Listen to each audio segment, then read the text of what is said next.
Hey up guys, I hope you're all doing good today. I'm Mason, I'm a completely blind wrestling fan and this is my podcast, Wrestling in the Dark. WWE's Clash of Champions pay-per-view was last night and I just got done watching it, so I thought I'd come and share my thoughts. So if you're interested in what Clash of Champions was like from a blind person's point of view, stick around and you'll find out. But how can you possibly watch wrestling if you're blind, you might ask me if you're unfamiliar with this channel? Well, commentary is the way that I can watch wrestling. So I hand out points to the commentary for everything that they say that's informative and helps me paint a clearer picture of what's going on in the ring. I give them a point, and every time they say something uninformative and vague, I take one away. And I can give you a little bit of a spoiler right now, this was not a good night for points.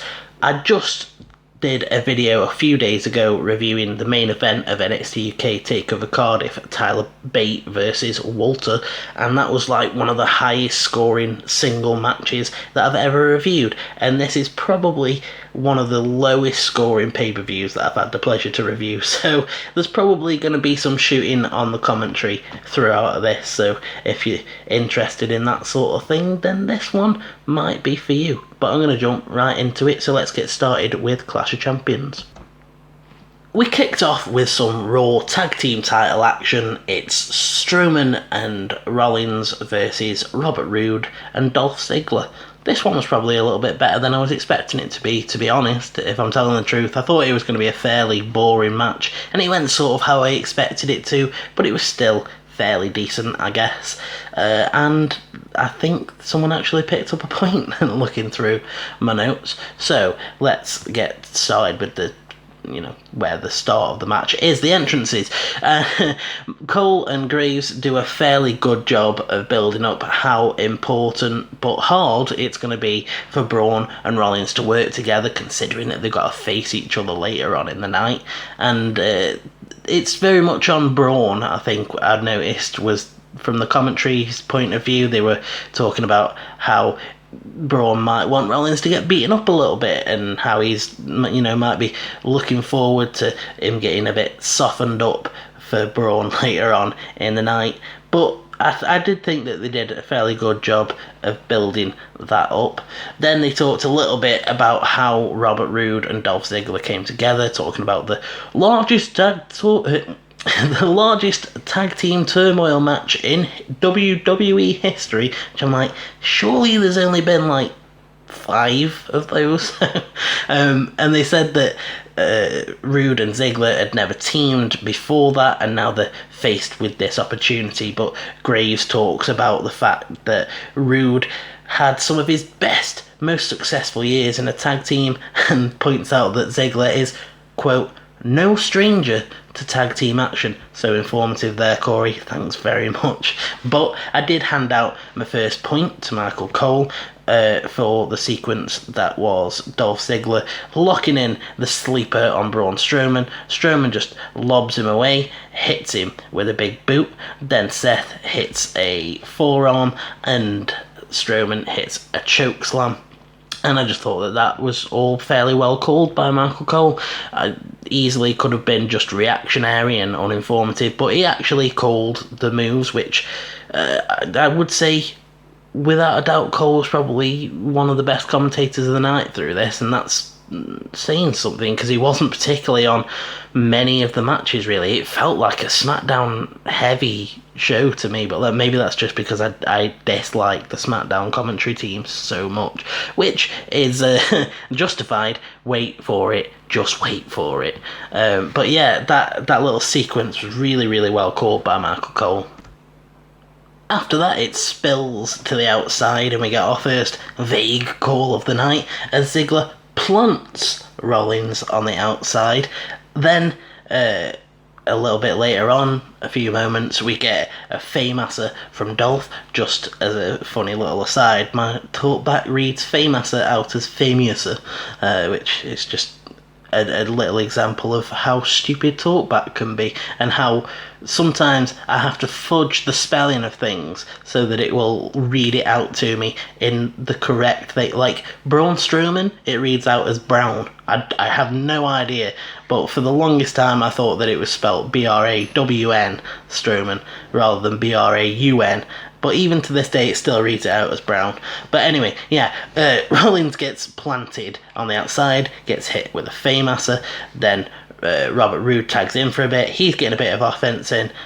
Dolph hits a cheap shot, then Rollins is isolated in the corner, fights his way out, and eventually hits a blockbuster. Thought that was a fairly decent portion of the match. Just actually showing that Roode and Ziggler have got some sort of tag team chemistry together, especially considering they were going to end up picking up the victory. I just think it was a nice little thing to do. Rollins countered a DDT with a Falcon Arrow for a near fall. I thought that was quite good and got a hot tag from that. Then Strowman ran wild for a bit and did all of his Strowman-y sort of things. I think he ended up getting posted at one point because of course he did. Then Rollins gets back in, he's fighting off both heels, hits a sling blade, hits a suicide dive, and hits a spine buster, all in fairly quick succession. And then in the closing moments of the match, Strowman sort of messes it all up for both of them, I guess. He goes for Robert Roode, but ends up sending Roode into Rollins, which then Strowman gets sent out of the ring, and Roode picks up the glorious DDT, and our new Raw Tag Team Champions are Dolph Ziggler and Robert Roode, the glorious show-offs. Sort of jotted that one down as an idea. I was trying to think of a few actually decent things to call them other than Rudolph, which is a fairly funny one, but other people have been using that, so I was trying to think of something else. So yeah, the glorious show-offs win in a 4 out of 6 match. Cole picks himself up 1 point and everyone else is just sort of stuck at 0 at the minute. Like I said, this isn't going to be a good good pay-per-view when it comes to the points. It doesn't really get much higher from here, I'm not going to lie. But it went pretty much how I expected. Other than OC involvement, I assumed we were going to get some sort of OC shenanigans because of the Stone Cold thing. But no, we just got the what I expected, basically, with Rollins eating the pin and Strowman sort of blaming him for it. And immediately after, we get this this backstage interview with Strowman where he says, "We didn't lose, Seth lost, just like he's going to lose to me later." We get an NXT on USA video package that's just like, NXT, NXT, and then it ends with Triple H's, "We are NXT," and I was like, cool, advertising it on a pay-per-view, it's going to be a big thing. I was just actually quite happy with it, really. Then we get a Becky Lynch promo or backstage interview. She stands up for Seth. She's like, "I think that Braun is wrong and we're both going to end up walking out with our titles." Then she sort of cuts a promo on Sasha Banks and asks if she's got what it takes in front of all these people to be great, just like Becky has over the last year. Becky lists her accomplishments and tells Sasha that tonight the man is coming around, and it was a really good promo. I actually really enjoyed it. I haven't necessarily been on the Becky hype train as much as other people have been, but I thought that this was the best promo that she's cut in a while, and I really enjoyed it. Actually made her look pretty badass and made me want to see her kick Sasha's ass. Never fear, Tom Phillips is here, so if you want some vague commentary, it's going to get delivered right to your brain. I can't believe how much heat Tom Phillips has from this podcast. Never really expected that he'd be the one that got made fun of the most when it comes to giving out these points, but you'll see why throughout the pay-per-view. Next up, we got Sasha versus... not Sasha, sorry, I had that on my brain from the last part. We had Bayley versus Charlotte for the SmackDown Live Women's Championship. This one, again, pretty good. I thought they did a decent job of making Flair seem like not a face, but you wanted her to come in and get the win here. I think that she's been owning herself recently in terms of like, yeah, I'm a selfish dickhead, but, you know, I'm also really, really talented. And for the first time ever, not from a booking standpoint, because I still wanted Bayley to win, but from a just buying into the kayfabe standpoint and being just a sort of fan, I actually wanted Charlotte to win. Like I said, not from a booking perspective, but from a sort of just buying into the storyline perspective. So Charlotte goes right after Bayley. As soon as the bell rings, she goes for the cover. Bayley kicks out, rolls to the outside. We get some Flair chops, and then the first sign that Tom Phillips is on commentary happens as he's like, "Oh my god!" And then Corey carries on his sentence, and then as Corey's talking, Tom's like, "Ooh," and I'm like, "You're here, aren't you, Tom? You're here." I sort of tried to ignore it for quite a while with Tom, but we get this Charlotte Flair's all over the champion, and then not long after we get Charlotte Flair picking her spots, into the barricade again, and I was like, that's it, Tom, you're on -1. And now begins your journey down the points rankings. It's just ridiculous the amount of like how vague Phillips can be and how vague he makes a match. Just like I said, just like, picking a spot, she's all over the champion, into the barricade, and he's the worst for it, and I never thought that he was gonna be.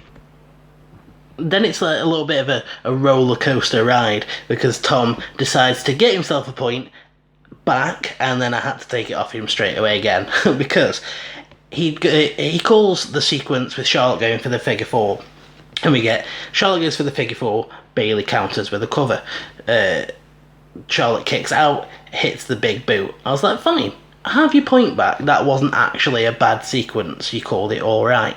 Then we get the finish of the match, and it's just, Charlotte into the turnbuckle. The turnbuckle pad was exposed. I can't even remember how he phrased it now. 1 second. Let's see if the thing can pick this up.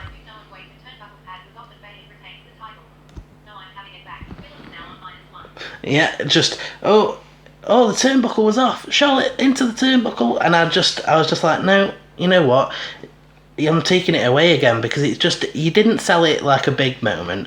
It wasn't specific at all. Like, yeah, okay, she probably just sent her into it, but I don't know. Like, I just feel like he could have sold it better than that. So, yeah, after going down to -1, he goes up to 0 and then back down to -1. And this is a regular occurrence when it comes to Tom Phillips, to be honest. But I thought that was a pretty lame finish to the match, to be honest. They made a big deal of how much of a dirty playing thing it was to do, and the fact that Ric Flair would be proud of it, and it just never really came across as anything really impactful or anywhere near as big as they want it to be with this 4 horsewomen storyline. The only good part of it really is that Bayley just legged it after that and just got straight out of there. So at this point, I'm really, really hoping that it's going to go back to another Raw match, but nope. Sticking with the SmackDown side of things and the SmackDown commentary team, it's the SmackDown Live Tag Team Championships, New Day taking on The Revival. Again, this match was sort of alright, and I think it probably would have been fairly good to watch, but the commentary just did not do it many favours. We get Uranagi from Big E in the early moments, and I was like, God damn, I wish I could have seen that, because I like a good Uranagi, and I think Big E would probably pull that off quite well. But then we get this big spot where Woods gets wiped out from the apron, and then the commentary goes, oh! And then they talk about the fact that that's got to be it, and I don't see how Big E can recover from that and be a factor in the match. And I'm like, so what happened then? Like, yeah, I get that he got wiped out, but what happened? And for that, I literally gave everyone a minus. So at this point, Phillips is on -2, Saxton is on -1, and Graves is on -1, because there's 3 people there, and it's like, you can't tell me what's going on. With all 3 of you there, not one of you can say, oh, he gets, I don't know, he gets spine busted off the apron, or a superplex, or just anything. I don't know what it was that they actually did, but that's the point. I should have known, and I not willing to give them the slack of being like, oh, well, it was just a big move. They're gonna, you know what I mean? Because let's take the Tyler Bate Walter match, for example. Let's take the part where Tyler does the exploder to Walter off the apron, doesn't let go so that he can make sure that the damage is maximised and costs himself. They told us exactly what happened. Like, McGuinness told us exactly what happened, and with this it was just, oh, Big E taken out, and I don't see how you can recover from that. Then the vagueness just continues. The Revival get a near fall from something, they never really say. Then I gave Saxton and Graves another, I took away another point, so they join Phillips on -2 because of the bickering. They're absolutely unbearable bickering. I can't be doing with it anymore.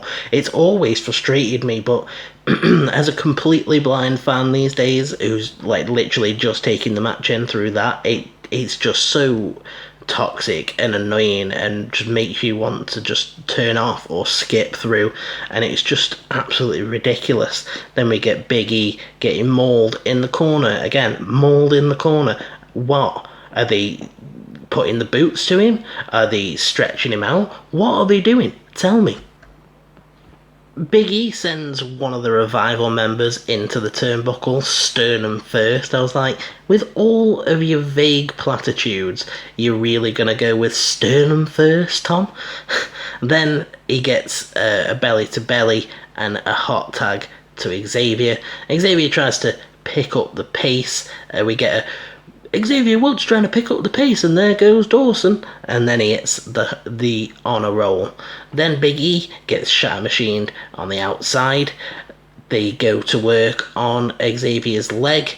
He gets shatter machined and chop blocked, and after the shatter machine they don't go for the pin.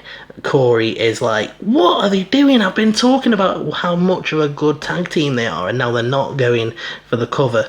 And they lock in a mystery submission that they never really said. Again, I assume it's some sort of leg submission, so like a figure 4 or something like that, because of the traditional style of the Revival, but they just didn't say it.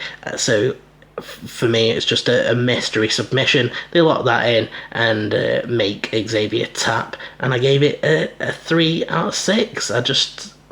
Again, it just wasn't impressive. I think that it would have been more fun to watch, but as someone who can't see what's going on in the ring, and you're only getting it given to you through these commentary announcers, it makes it so frustrating. And like the fact that we're 3 matches in, and at this point you've got Michael Cole on 1 point, like 1 point, and then you've got Graves, Phillips and Saxton all on -2. Renee Young sort of escapes criticism because she remains on 0. She's just at the same point she was at when she started the pay-per-view, which is just sort of a decent example of what Renee is like. She doesn't necessarily pick up or lose points because she hardly ever contributes, and when she does, it's not really that noticeable. So then it all leads into the women's tag team title match and storyline.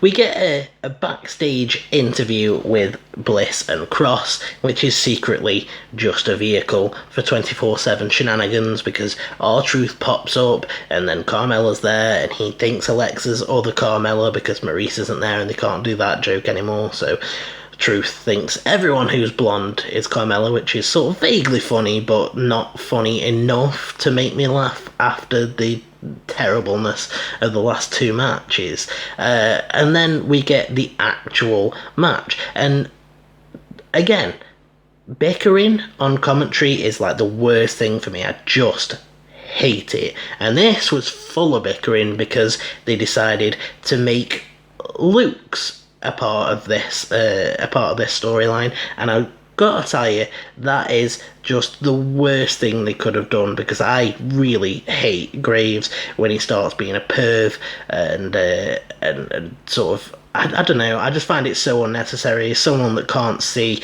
it's just such a useless, pointless, uninventive way to tell the story, and it played into this in such an annoying way.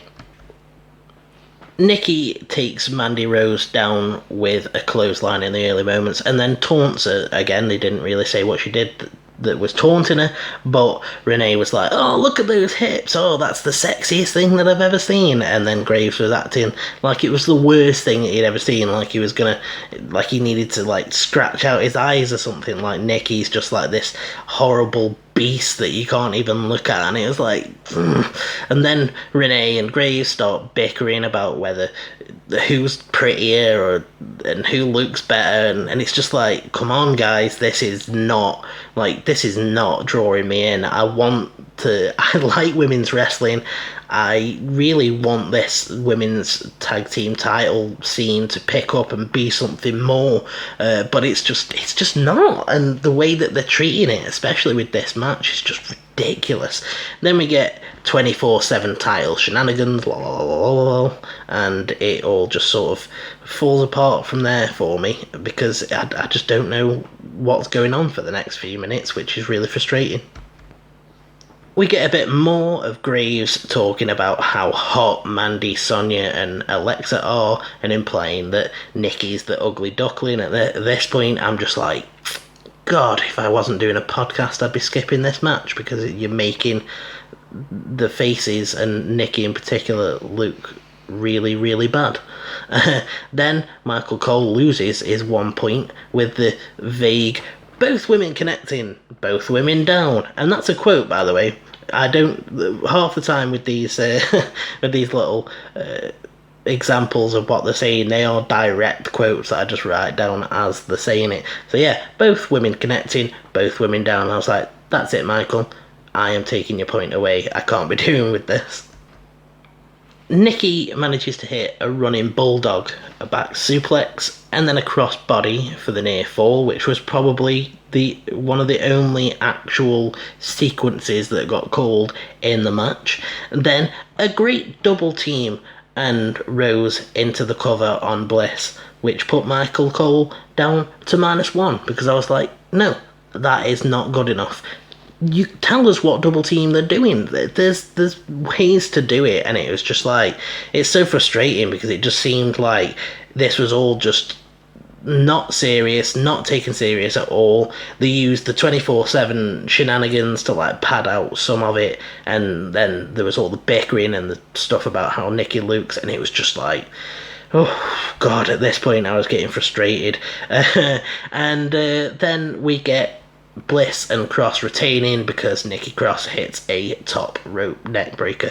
Again, gave this one a 3 out of 6. I really think that it had the potential to be a 4+ match, but they just didn't allow it to get to that because of the commentary. Again, I have to stress this, even though things might be good in the ring, they might look good, if the commentary doesn't portray that, then I just don't get that experience. And honestly, it is possible, if you're not familiar with the podcast, if you just stumbled across it, it is possible for me to be completely enthralled and drawn into a match. If you want an example of one of my favourite matches of all time and how good commentary can be, go check out my Tyler Bate versus Walter review, and you'll see how commentary can keep me completely informed and paint a great picture for me. And it's just so frustrating that that's possible in NXT UK or NXT, but not on these main roster shows. And it's just so frustrating that at this point we've got Cole on -1, Phillips and Saxton on -2, and Graves on -3, which before this was an all-time low. Tom Phillips is the only other person to score -3, and Graves joins him there at the bottom of the bottom of the bin. And I'm getting more and more frustrated as I'm talking about it, to be honest, and getting more frustrated with how Graves handles things, and he's really becoming one of my least favourite commentators. I remember back when he was in NXT, he was probably one of my favourites, and I quite enjoyed him. Back when I could still see, I just found him sort of funny and just like a little funny, arrogant heel. But these days, as just wanting him to deliver the match to me, it's like, just shut up. And especially when it comes to these this pervy Jerry Lawler-esque Corey Graves, where he's like, oh, just shut up and let me watch Mandy Rose come down to the ring so I can have a wank. Next up, it's the Intercontinental title match, Shinsuke Nakamura with Sami Zayn versus The Miz, and this was probably one of the more enjoyable matches on the card. I felt like this second half of the card got a lot better, okay, not a lot better, like marginally better, but it definitely improved on that first half. But one of the things that made me laugh on this was Sami Zayn being this yappy, crappy, Chihuahua-esque cheerleader on the outside. He cuts a promo to start with, talking about the fact that the crowd is disrespectful, and so is The Undertaker, and even though he's got a neck injury, he's here, and he bigs up Shinsuke and puts down The Miz, and then the match gets underway. And then commentary shuts up, and Sami Zayn starts doing commentary for them, and probably does a better job, because he becomes the only person to be in positive points. I'm not great at maths. I don't know what the is it plus points or just put it. Either way, it doesn't matter. Yeah, Sami Zayn picks himself up a point because he's like commentating on what's going on, and he's like, oh, a decent arm drag at best there, Miz. That looked about as good as your local sports team, insert whichever local sports team for that crowd was, which got him a little bit of heat. And then he was like, oh, a beautiful elbow, well placed, buddy. And I gave him a point for it, because I was like, you know what? You were actually doing a better job than Phillips has done tonight. So at the minute, Sami Zayn holds the commentator of the night spot, because he's the only one to be not in the negative zone. But I just thought that was really great. Just the way he was, the way he seems to have a real actual reverence for how Shinsuke wrestles and enjoys watching him beat people up. I thought that was really cool.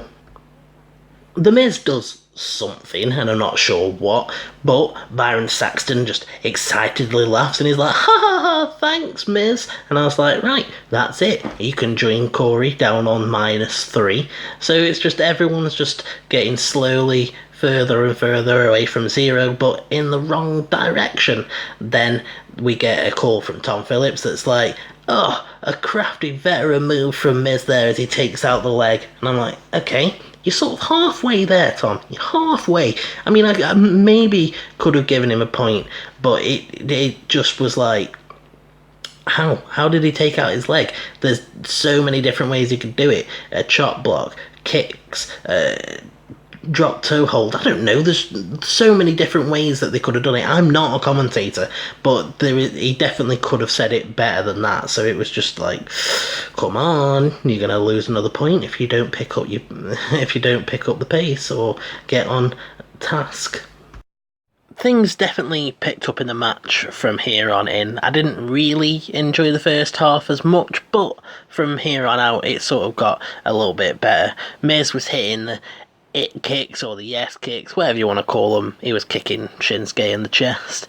Then Nakamura tries to get an armbar in, and Miz is blocking it, which I liked. I thought that sort of shows that Miz has got in-ring skills. He's not just useless. It was cool seeing Nakamura trying to just pick him apart, and Miz at least knowing enough to like block the move. I just thought they made him look pretty good. And then he manages to break out of the armbar attempt and hit a DDT for the near fall. After that, he's hitting some more yes kicks, or it kicks, or whatever, and then Shinsuke manages to fight back, gets a kick to the back of the neck, and hits a snap German suplex, and that was awesome, because Sami Zayn just sold it absolutely brilliantly. Like, he just had this like scream of a laugh that was like, just like he found it hilarious, like just loving seeing the Miz get the shit kicked out of him, basically. And it just sounded this horrible, gloating, cocky laughter that he just really enjoyed seeing what was happening. So I just thought that was probably one of the best spots of the night, actually, in my opinion. Looking back on it, I probably think about that more than any of the other spots, because like I say, I think Sammy sold it really, really well. Tom Phillips manages to pick himself up another point and get himself back to -1 with this little sequence where Miz dodges a Kinshasa and then gets a strike to the left leg and gets the figure 4 locked in. Sorry, that almost escaped me, but I did actually manage to get it. Yeah, so I thought that was pretty cool. Again, showing Miz knowing how to soften up the limb. And I remember a few years ago when we first saw Miz doing the figure 4, we were like, stop it, we don't want you to do this. And I never really bought into his first face run, but I actually think that he's come so far, and that's not a hot take. Everyone thinks that, and I actually enjoy him as a face now, so it was nice to see him sort of get that figure 4 in and have that little moment. Then we get a near fall from another kick to the back of the neck. Again, just really nice that Nakamura's like having this vicious strike into him, just really, going for the back of the neck is so vicious and nasty, and it just suits this like character that he's got going with Sami Zayn at the minute, where he's just sort of this beast that Sami's unleashing that's just like, right, I'm just going to kick the shit out of you now. Then Miz dodges another Kinshasa and goes for the skull-crushing finale, I think. Either way, gets a near fall from that, but Sami causes the distraction. Miz, being the face that he is like sort of drawn to getting distracted, so he goes after Sami Zayn because he's getting all pissed off and hasn't learned from any of the things that he's done to people in the past. Like, I sort of wish that one of Miz's character things was that he just didn't get distracted by these heel tactics, because he's like, whatever, been there, done that, I've used Maurice for that sort of stuff before, I'm not going to fall for it. But yeah, he goes after Sami Zayn, and the resulting sort of melee after that sees him eat a Kinshasa, and then that's it. Sami. Shinsuke retains the Intercontinental Championship. Don't think this feud will be over, and hopefully not, because I think that they can do a really good job stretching this out and making it interesting. It'll be really cool when Miz finally gets his hands on Sami Zayn and teaches him to shut up and just watch his mouth, so that'll be pretty cool. And then eventually when he takes down Shinsuke sort of like around Royal Rumble time, which isn't really that far away, it'll be a really good moment. So yeah, I'm looking forward to seeing where this goes from here. I gave this a 4+.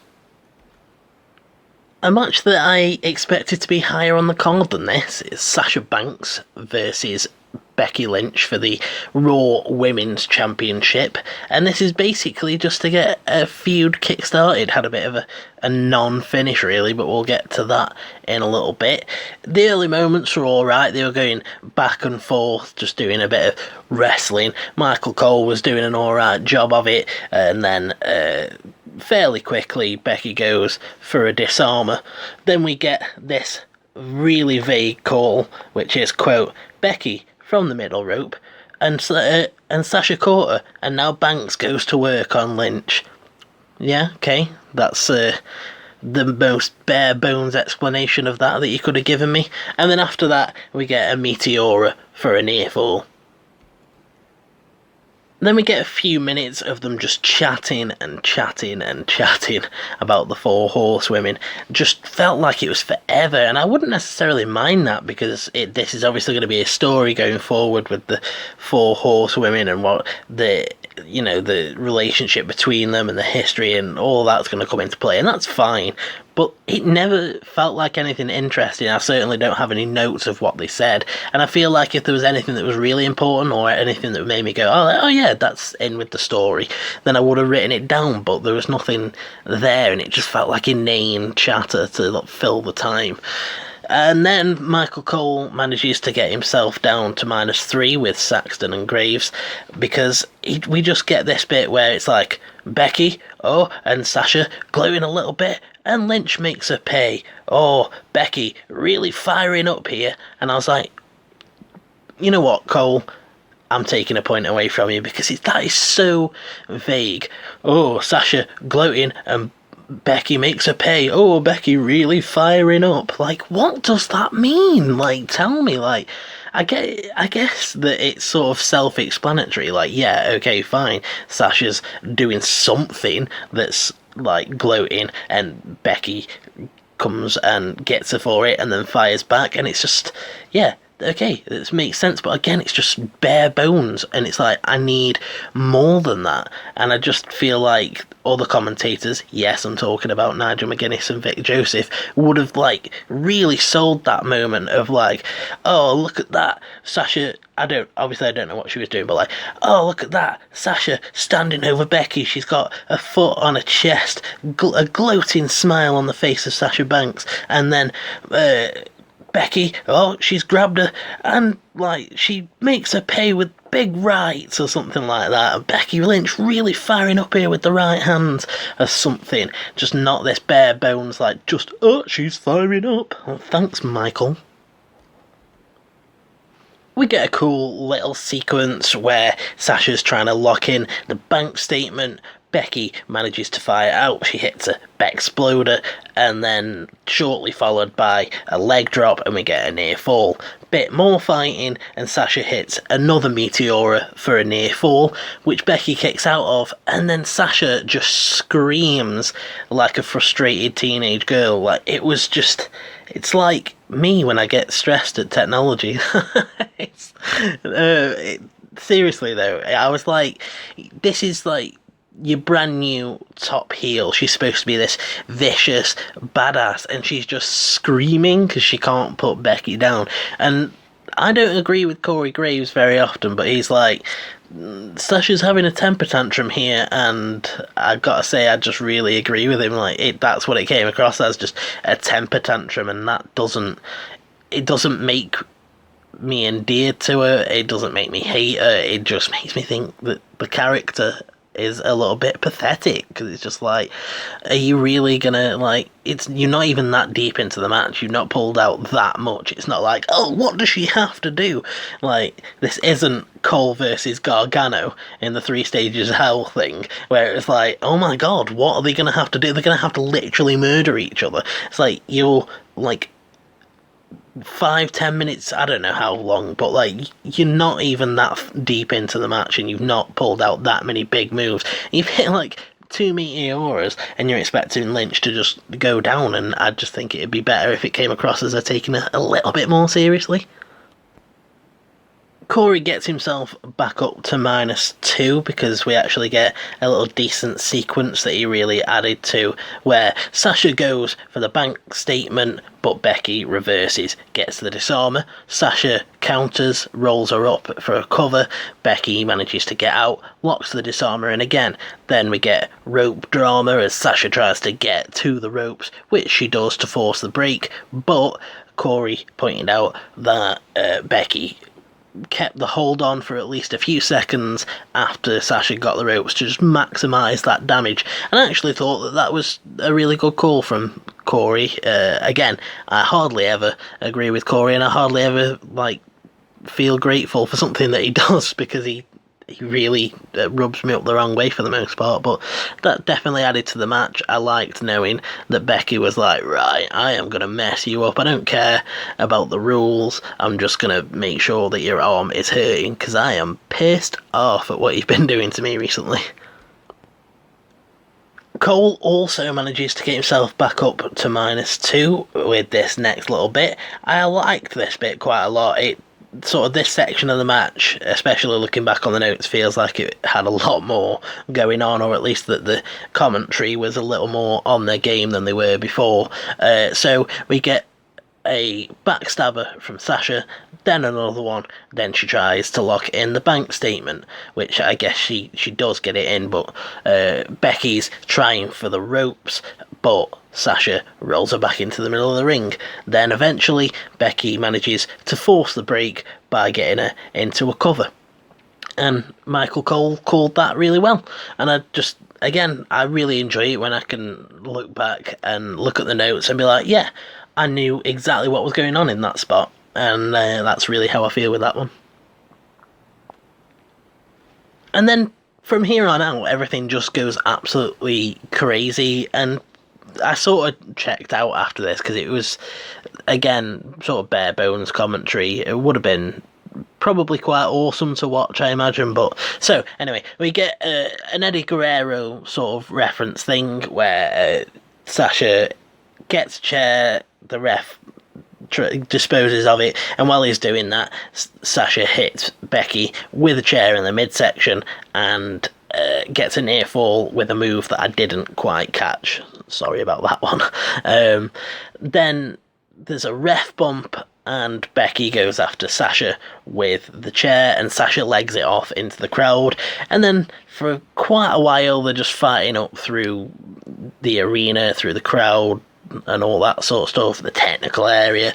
At one point, Becky locks in the disarmer and Sasha taps, but it's not falls count anywhere, and the ref's dead anyway, so who cares about that? I don't know. I never know how I feel about that sort of thing, because it's like, if we hadn't seen Sasha tap to the disarmer at any point until, like, Hell in a Cell, or I don't know, if we hadn't seen a tap to it, I just think it would have been a little bit better. It's not a big quibble, but it's a quibble nonetheless. And they're fighting a little bit more, and Sasha gets thrown over a table, and she throws Becky into a barricade, and it's all just brawly, fighty for a little bit until it gets announced that the match is over because Becky's been disqualified for hitting the ref with the ref bump. And I was just like, what? Seriously?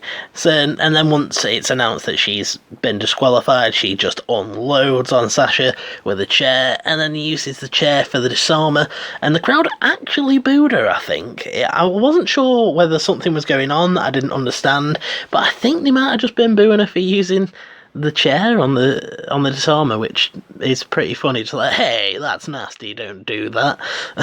I just thought it was a weird way to end it. I guess it makes sense considering that it is going to lead to Hell in a Cell, inside Hell in a Cell as well. So it's always this sort of thing, isn't it? When it's going to be Hell in a Cell, it's like they have to have this big brawl that goes and sprawls out everywhere, and then they have to go inside Hell in a Cell to contain the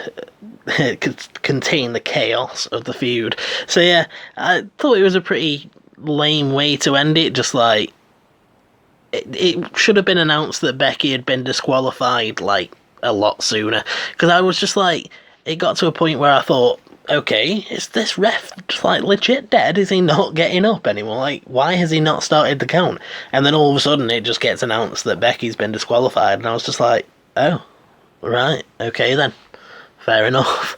I gave it a 4 out of 6 anyway. I've definitely felt, again, just like the Shinsuke and Miz match, it picked up a lot towards the end. The first half I really didn't rate that much, and I still think they could have maybe done it a little bit better, because I would have liked to have seen Sasha look a little bit tougher than she maybe did, with screaming because she was getting frustrated that she can't put Becky down, and having a tap out to the disarmer even in a situation where it doesn't matter. I'd just like to have seen it done differently, and I sort of wish that they just had Becky against someone for this pay-per-view, because it wasn't an important pay-per-view anyway, so they could have give Dana Brooke a shot or something like that, and they could have built to this Sasha thing throughout the weeks leading up to Hell in a Cell, and then just had the one blow-off match there, and Sasha would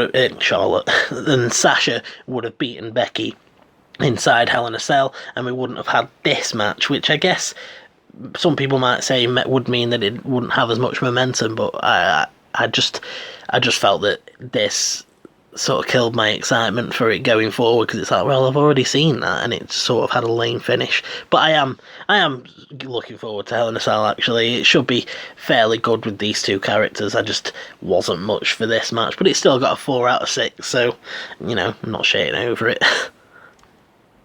What I think is hilarious after that match is, as a quick points update, you've got Sami Zayn, who spent like 2 minutes on commentary as the one person in the plus points. And then you've got Phillips and Young on -1, Graves and Cole on -2, and Saxton bringing up the behind on -3, which is, again, a low that only Phillips had seen before now. And Graves and Saxton have both had a taste of. But yeah, like, the fact that they're all in the minuses at the minute is just sort of ridiculous. And at this point, I just sort of started having fun at seeing how low they were going to go. It started becoming a little bit fascinating. Like, how low is this going to go?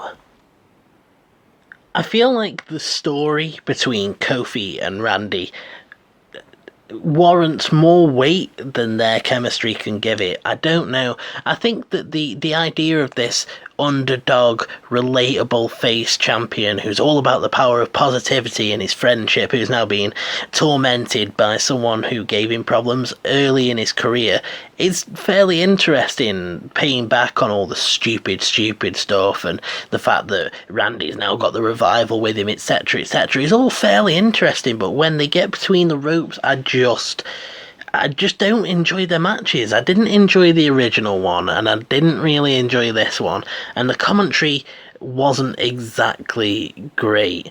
So, the beginning of the match, these are my first 2 notes, right? You've got Phillips saying, "Oh, Randy using his weight to drive Kofi down," and I'm like, surely there's not that much weight difference between Kofi and Randy. Like, it's been a while since I've seen them, and granted, yeah, I know Kofi's probably not as jacked as Randy is, but there can't be that much difference between them.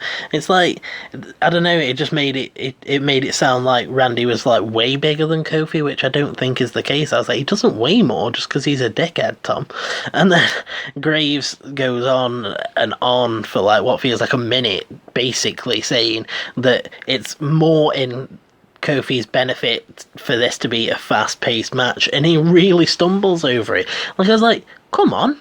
He's like really struggling to get it out, and I was like, come on, I know what you're trying to say. We all know what you're trying to say, so just stop.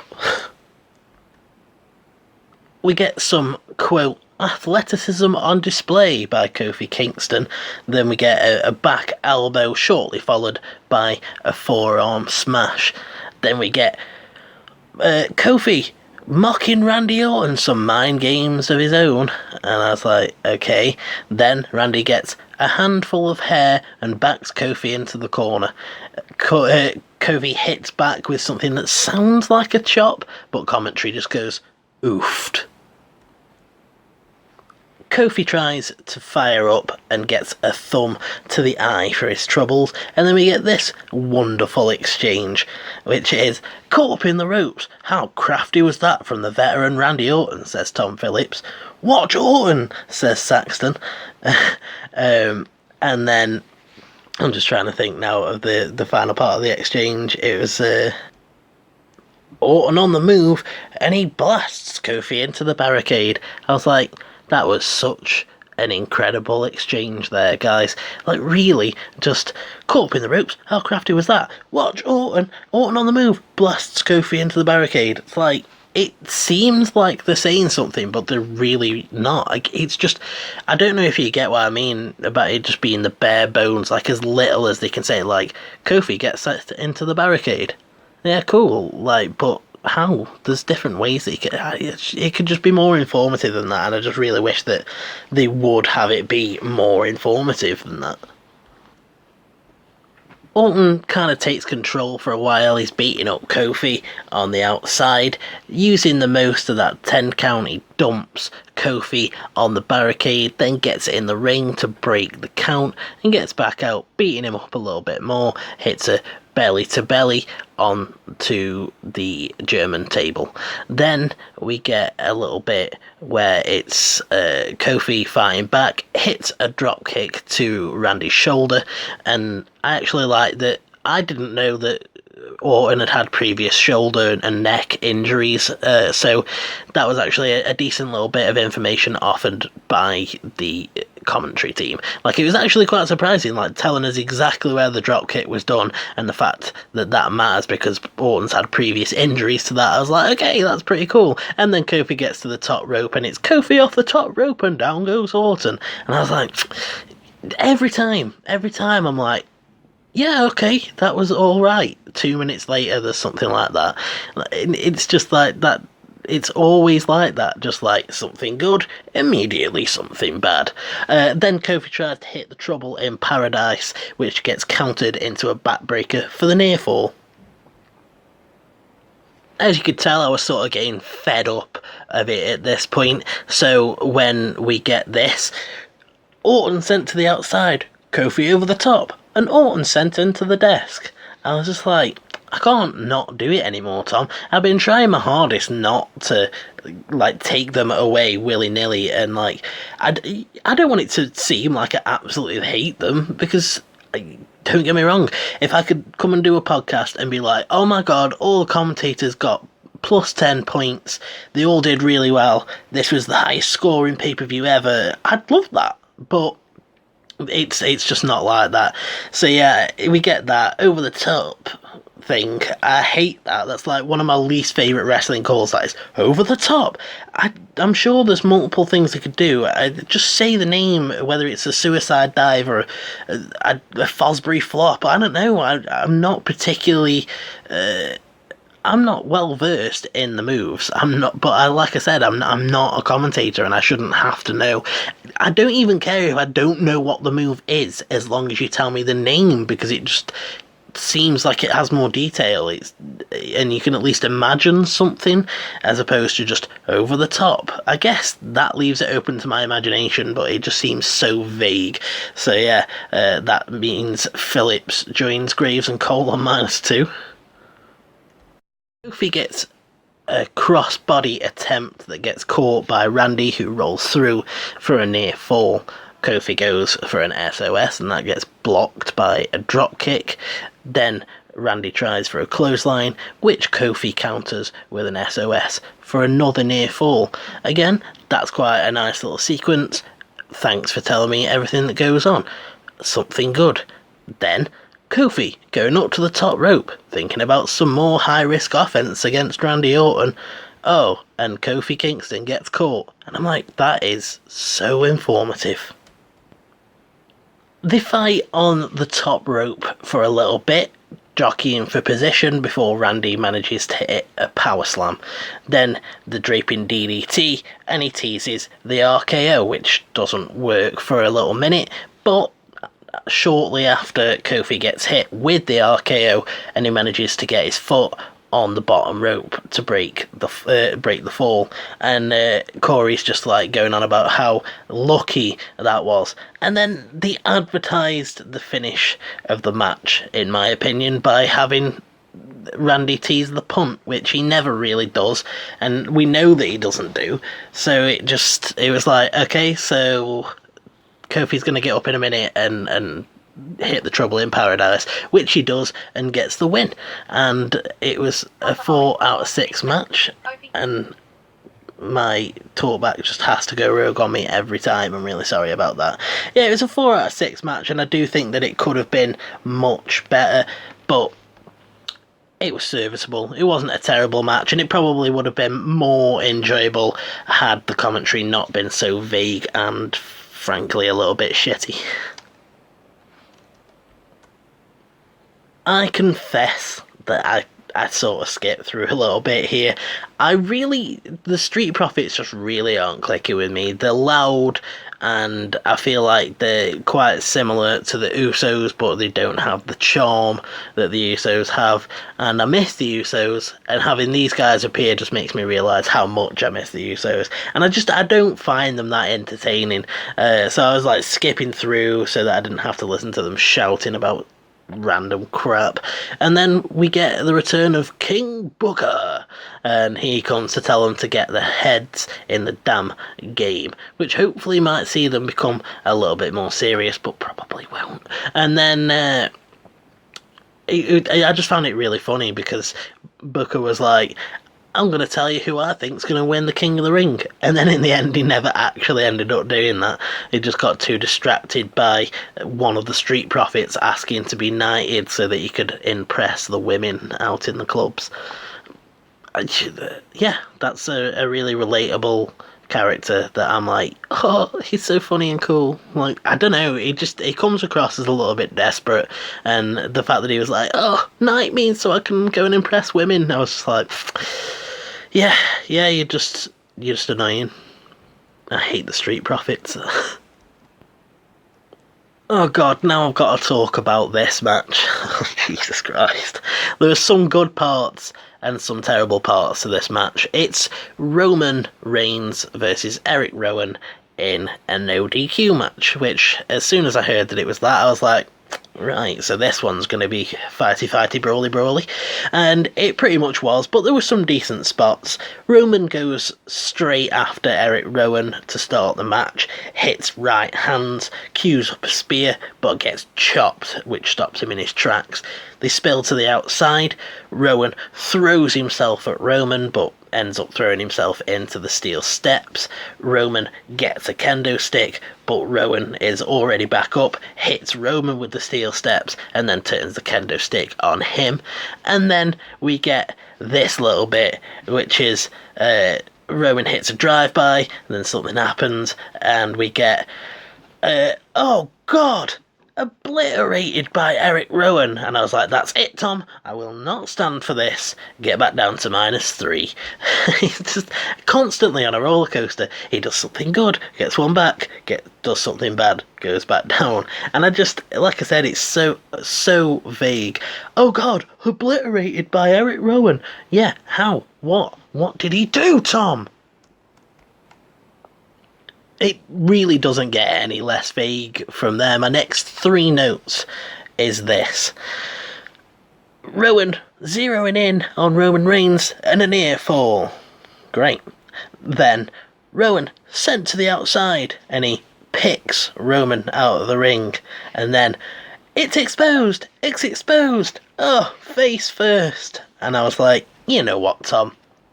You can get right back down to -4, which is a new low. It's just so vague, and I know that I've said that so much in this review, but it's just, as I'm sitting here and I'm going back through my notes, it's like, man, how did I even sit through this whole thing? Because it's so vague and uninformative, and the fact that he's down to -4 is just goddamn ridiculous. It's greatest hits time, because we've already had the drive-by, and now we get the Samoan drop for the near fall. And then after that, Rowan's going to use the stairs on Reigns, but Reigns sends the steps into Rowan's face and hits a Superman punch. Great. And then after that, he goes for another move, and Rowan whips him out of the air like it was nothing, which was a pretty nice call, and powerbombs him through a table, and shortly followed, he gets an iron claw for the first time. And to be fair, commentary did sell it like it was a huge thing, like, oh my god, Roman Reigns just ate an iron claw. I'd still never really thought that it was going to be over soon. I was like so convinced that Roman was going to win this that I was just like, yeah, whatever, iron claw, okay, we're going to have a Superman punch in a minute and he'll go down. But yeah, I really thought that Roman was going to win this one. They fight on the outside for a little bit, fight up the stage, and then Rowan grabs the jib cam again. Roman fights back with, quote, an equalizer, and then ends up hitting Rowan with the jib cam. Then Rowan, this bit, man, just this bit, from here on in, they go, Roman, got a full head of steam, and what the, what, who is that? And it's Luke Harper, and I was just like, really? Like, this was the chance, man. You got NXT going live soon, and he would have been a perfect fit on that. You've got this draft coming soon where he could have been a player in that. And this was your chance to split the two of them up, because I'm sick of the Wyatt family connection. Those two, am I mistaken in thinking that they weren't a tag team before the Wyatt family? Like, am I missing something and there was some legendary tag team on the indies or something? Because it's just so frustrating. It's like, it's done. Just stop. We don't need to see Luke Harper and Eric Rowan together again. Every time one of them picks up a little bit of speed, a little bit of steam, they put the other one with them, and then neither of them gets anything. And I was just like, the vagueness of the calling anyway, they didn't sell it like it was a big moment. They were just like, oh, what the? And then they're like exclaiming that it's Luke, and I'm just like, oh, why? Just go away, Luke. I know he can't go away. He's trapped there. He tried to leave. And I'm like, no, you got injured, so we're going to do time on. Oh, and we're going to put you back with Eric Rowan. I feel so sorry for both of them. I feel sorry for Luke Harper the most, though, because he just never gets a chance to do anything. I think he's awesome, and always have done, and I sort of always thought he was the best one out of the Wyatt family, and it's just such a shame to see them both put together time after time after time when they just really don't work, and they always drag each other down, and hopefully this might be a little bit different. They're not like some mystical creatures, like, not creatures because they were never creatures, but they're not like members of a cult or anything like that. Luke can just be like normal guy, which I think will come across really charismatic, so at least there's that. Hopefully they get some out of it.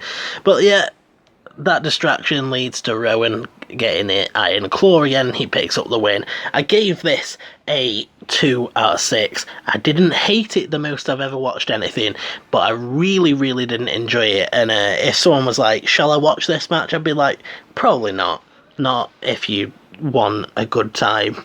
It's not something that I'd recommend. Then, mercifully, it's the main event. It's a Universal title match. Braun Strowman and Seth Rollins going up again, like I said, for the Universal Championship. This one was definitely a lot better, and I was glad to have Michael Cole back. It's really funny. Everyone else is like, oh, I hate Michael Cole, and I'm like, I actually like Michael Cole, especially, given the choice between him and Tom Phillips. I'll choose Cole every single time. He actually did a pretty decent job in the early moments of this match. So they both come down, bell rings, and the minute the bell rings, Braun just shoulder tackles Seth. He just comes straight out the gate, just shoulder tackle. I'm like, God, he really is pissed about Seth losing him those tag belts. Then Seth fires back. He hits 3 super kicks, which is enough to take him down to one knee, to both knees, and then finally down. He hits a frog splash, which Braun kicks out of at 1, which I thought was pretty awesome. Braun's firing back up, hits Seth with a pair of Beals, whatever they are. I don't think I've ever heard of a Beal, so if someone wants to tell me what that is in the comments, I'd really appreciate it. And Renee tries to account for the dead crowd by saying that everyone's shocked into silence by how much they're worried about Seth, and I was like, nice try, Renee, but I really seen through that. Like, the crowd, I don't know whether it was my TV or whether they just were, but the crowd seemed fairly dead for a good portion of this pay-per-view. They came alive at times, but not much. And at that moment, they seemed really silent, and it was just funny that Renee was trying to think of an excuse as to why. And then we get the classic video game boss monster thing where Seth sidesteps Strowman and Strowman posts himself, and just because I felt like Cole had done a good job of keeping me apprised of what had gone on up until that point, I gave him a point, which brings him up to -1. Which is pretty cool. Him and Renee both on -1 at this point, and it just makes me realise that as much as I wouldn't think of them as my favourite or anything like that, I definitely prefer the Raw commentary team to the SmackDown one. Seth comes off the second rope, hits a knee to the face, and that sends Braun down to one knee. Seth goes after something else, goes for a high-risk manoeuvre again, but gets caught out of the air by Strowman, who hits a clubbing blow that drives Seth to the outside. Strowman follows him out, they fight, he sends Seth into the barricade. Then he goes to try and do it again, tries to run him over, but Seth sidesteps again because he's been playing Prince of Persia, and Strowman ends up going flying over the announce table. Seth hits a suicide dive, and then as Strowman gets up to his feet, he hits another suicide dive, which sends Strowman through the table this time. At this point, I was actually starting to enjoy the match a little bit more, especially because Cole was invested. Again, I've said before that I think that, especially with half the time it being a Raw match that opens and closes, Cole tends to be at his best at the beginning and the end of a show, which makes sense. It's the points where you've got to introduce people and get them hot, and then, you know, send them home happy for the night. But he was just doing a really good job with that. Like, I knew exactly what was going on, especially with that last little sequence, and then Seth goes for another suicide dive, but he gets caught. Strowman goes for the running power slam, but Seth manages to reverse and sends him into the steel steps, knees first, and then ends up hitting a super kick. And I was like, you know what, you've been doing so well, Michael, I'll give you another point, which brings him back up to 0, which it's amazing. It's been such a roller coaster journey for Cole as well. We're just managing to climb his way up basically from down at the bottom, and it's just funny that it felt like an achievement for him to get back to 0. Like, well done, you got back to absolutely nothing, you got back to where you started. But at least he's not in the minuses, the only one to not be in the minus. Cole did a really good job towards the end of this match as well. Really does do well with these big fight situations, and once it gets intense and it gets into the meaty action, he does usually start doing his job and stop bickering and bantering. That's sort of the problem. It's like, on one hand, I can sort of give them shit for being uninformative and vague, but they tend to do that when there's not much going on in the ring, when it's just rest holds or stuff like that, but not always. But like I said, I did think he did a good job in the sort of closing moments of this match as it got really intense. So we get quite a few cool little spots in a fairly quick succession, really. Braun goes up to the second rope, Rollins is on the top rope, they're fighting, they're like, what's he going to do?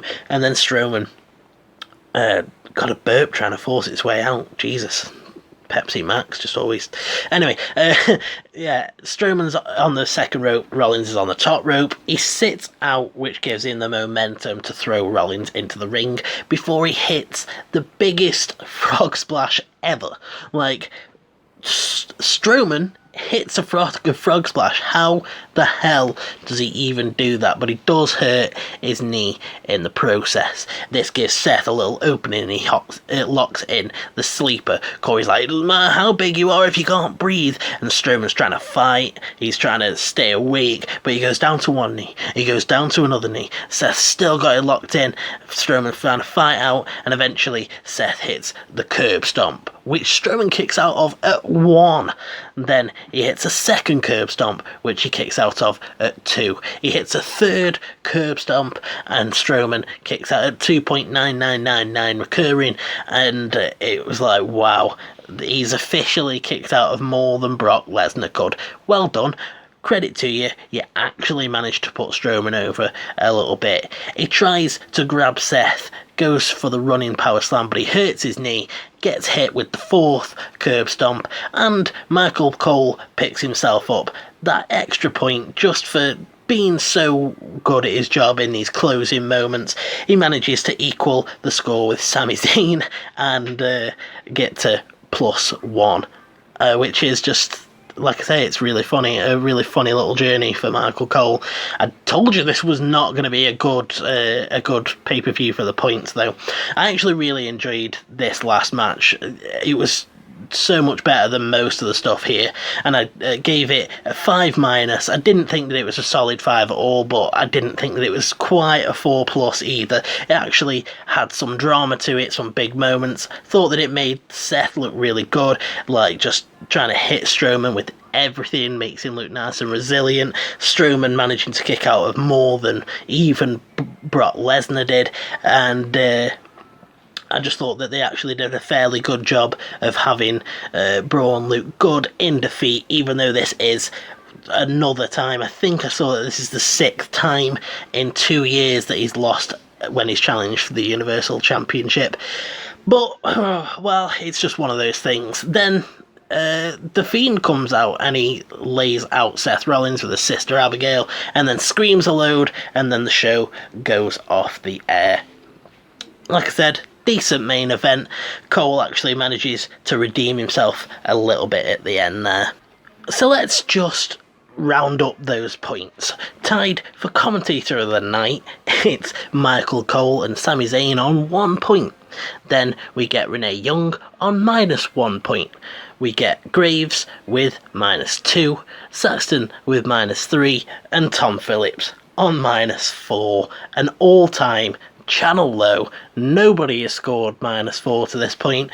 Nobody had, how great is that? Nobody had got -3 before this pay-per-view, and then Graves and Saxton both join him on -3, and then and then he just sets an all-time channel low with -4. And again, how great is it that Michael Cole and Sami Zayn tie for commentator of the night? That is insane, but also pretty funny. Well, that's about it.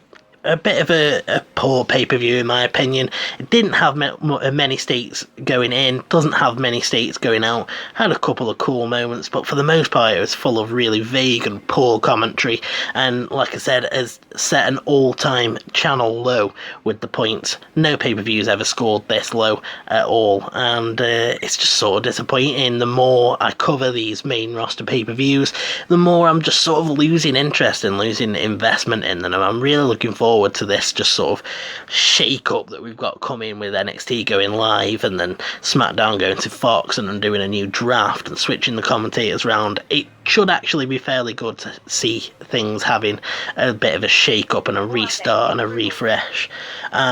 So if you want to let me know what you thought of the pay-per-view or this episode of WITD, you know where the comments section is, and if you want to stay up to date with me, subscribe so you never miss a WITD episode. Follow me on Twitter at Mason_WITD, and if you want to become a member of the Wrestling in the Dark community, come join the Discord server, and together we can help make wrestling accessible. If you stuck through all the way, you know the deal. I love you. You're my best friend, and I'm off, and you should have a good one.